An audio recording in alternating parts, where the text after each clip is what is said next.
तो I think सबके पास message तो आ ही गया होगा व्हाट्सएप का, नई प्राइवेसी पॉलिसीज़। तो हम लोगों के सबके अंदर एक शॉकिंग सी न्यूज़ हो गई कि यार नई पॉलिसीज़ अपडेट हो गई हैं व्हाट्सएप की।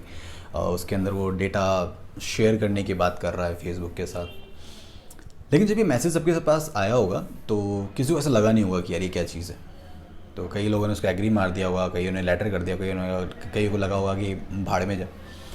तो मैं उस भाड़ से उठाकर लेकर आया हूँ मैं वापस उस प्राइवेसी पॉलिसीज़ को, ताकि मैं थोड़ा सा आपके साथ एक्सप्लेन कर सकूँ कि बेसिकली वो चीज़ है क्या।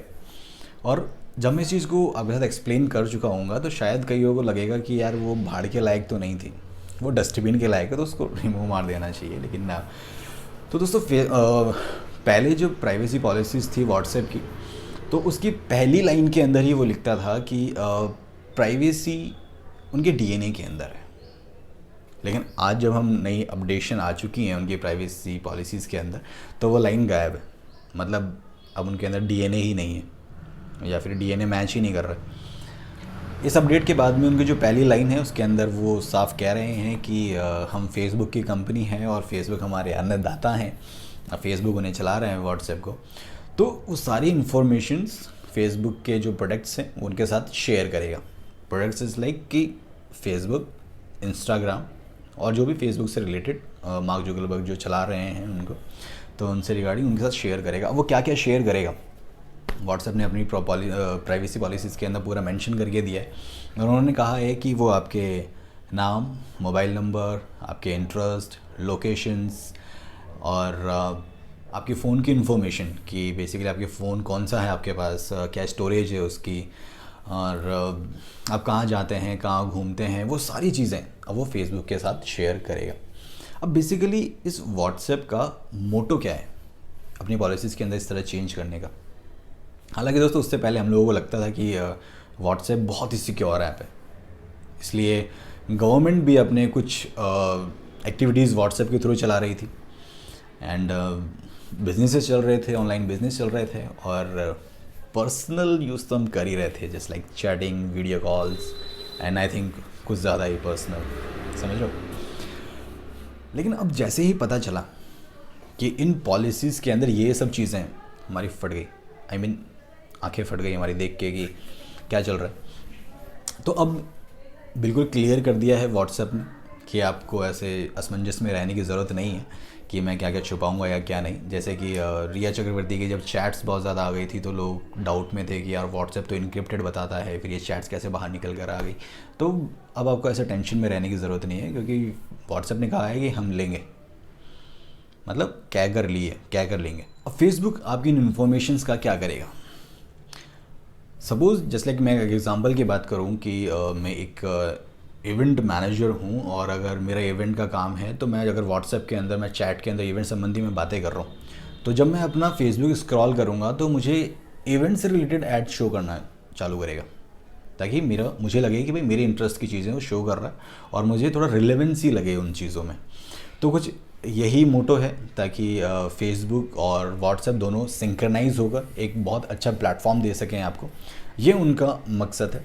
बट फेसबुक पर कितना ट्रस्ट किया जाए, उसकी पास्ट हिस्ट्री हमें इसके लिए अलाउ ही नहीं करती कि हम फेसबुक पर ट्रस्ट कर सकें, क्योंकि ऐसे बहुत सारे केसेस हैं जिसके अंदर फेसबुक ने डेटा को चोरी किया है और आगे सेल आउट किया है। हालांकि जुगलबर्ग इस चीज़ को डिनाई करता है कि हमने ऐसा नहीं किया, लेकिन फिर भी वो पे करते हैं, फ़ाइन पे करते हैं कि मैंने नहीं किया लेकिन मैं फ़ाइन दे दूंगा। तो आई डोंट थिंक सेंस कि ऐसा कुछ सेंस बनता होगा। एंड अगर मैं फेसबुक की अगर बहुत पॉपुलर केस की अगर मैं बात करूं तो डोनाल्ड ट्रंप के जब चुनाव वगैरह आ रहे थे तब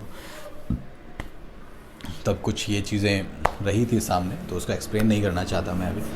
और हालांकि हम लोग आए दिन देख ही सकते हैं कि किस तरीके से हमारी जो आईडीज़ होती हैं वो फेसबुक पर हैक हो जाती हैं। और मेरे काफ़ी सारे ऐसे फ्रेंड्स हैं जिन्होंने इस चीज़ को बोला है कि मेरी आईडी हैक हो गई है, कृपया प्लीज़ किसी को आए तो पैसे ना दें वगैरह। शायद आपके एनवायरनमेंट के अंदर भी ऐसा बहुत हुआ होगा। तो अब इस फेसबुक पर ट्रस्ट करना थोड़ा मुश्किल है। अब तक माना कि वो फेसबुक की एक प्रोफाइल थी, फेसबुक की एक कंपनी थी, बट दोनों मर्ज नहीं थे। अब अगर मर्ज हैं तो थोड़ी सी दिक्कत की बात है कि अब हमारा डेटा शायद सेफ़ ना हो। जब ये प्राइवेसी पॉलिसी रिवील हुई, जब प्राइवेसी पॉलिसीज़ के जब लोगों के पास मैसेज आने लगे व्हाट्सएप के, तो एलन मस्क, आई थिंक शायद ऐसा कोई होगा जो इसके बारे में नहीं जानता होगा। Elon Musk, Tesla company, SpaceX वगैरह, अगर नहीं हो तो आप बताइएगा अगर आप चाहते हैं कि एलन मस्क पे एक वीडियो बनाया जाए। मैं कोशिश करूंगा कि मैं उनके बारे में कुछ एक्सप्लेन कर सकूं और आपको बता सकूं कि कौन है। एलन मस्क ने खुद के ट्विटर पे ट्वीट किया कि यूज़ सिग्नल। तो लोगों को लगा कि सिग्नल क्या है। अब सिग्नल भी एक एप्लीकेशन है, एक व्हाट्सएप की तरह ही। ये भी एक इनक्रिप्टेड एप्लीकेशन है जिसके अंदर आपकी चैट्स को किसी थर्ड पार्टी नहीं देख सकती। आपके चैट्स को मैंने अगर आपको सेंड किया है तो आप ही उसको रिसीव करेंगे, और इसके बीच में जब ये डेटा में सेव रहता है तो ये एक इनक्रिप्टेड रहता है, एक अलग ही लैंग्वेज में रहता है, कोडिंग में रहता है, जिसको डिकोड करना मुश्किल है, वो सिर्फ रिसीवर ही डिकोड कर पाता है। तो एलन मस्क ने सजेस्ट किया कि आप उसको यूज़ करें। अगर मैं डिफरेंस की बात करूं व्हाट्सएप और सिग्नल ऐप की, तो Signal app non profit organisation के द्वारा रन की जाती है, और व्हाट्सएप फेसबुक का है ही, जो एक प्रॉफिट मोटो कंपनी है। कुछ ऑल ओवर थोड़ी सी कहानी है इस प्राइवेसी की। तो वैसे हम लोगों को इससे रिलेटेड ज़्यादा शॉक होने की ज़रूरत है नहीं, क्योंकि ये काम गूगल बहुत पहले से करता हुआ आ रहा है। वो कैसे? जब हम गूगल पर कुछ भी सर्च करते हैं कि हमें कार चाहिए, बाइक चाहिए, या फिर हम लोग रेंट के लिए ढूंढ रहे होते हैं, तो कहीं ना कहीं आपको उसके ऐड शो होते रहते हैं जब आप कोई वेबसाइट सर्च करते हैं।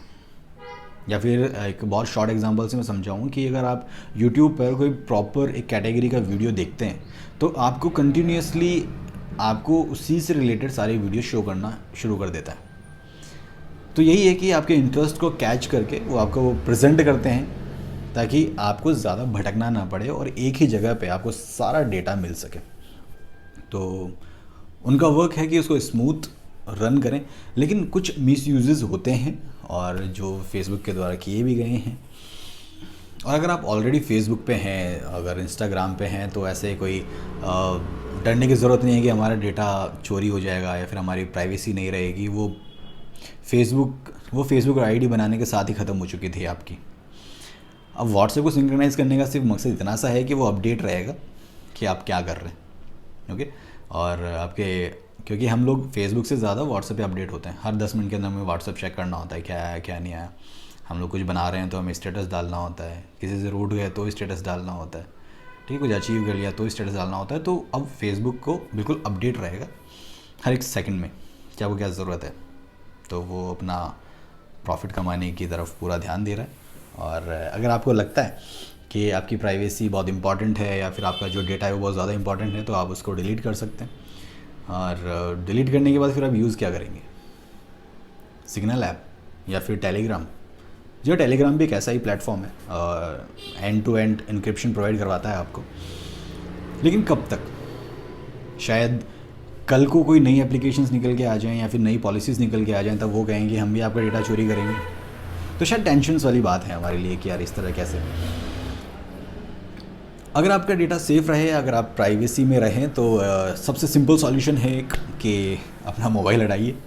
पहले जब हम सिम लेने जाते थे या फिर फ़ोटोकॉपी कराने जाते थे तो हम उनके आईडी दे के आते थे, बस आईडी के बाद में क्या यूज़ हो रहा है हमें नहीं पता। तो डेटा थेफ्ट बहुत पहले से चल रहा है, बट अब इसको ओपनली कर दिया गया है कि हाँ हम चोरी करेंगे। तो ऐसा ही है।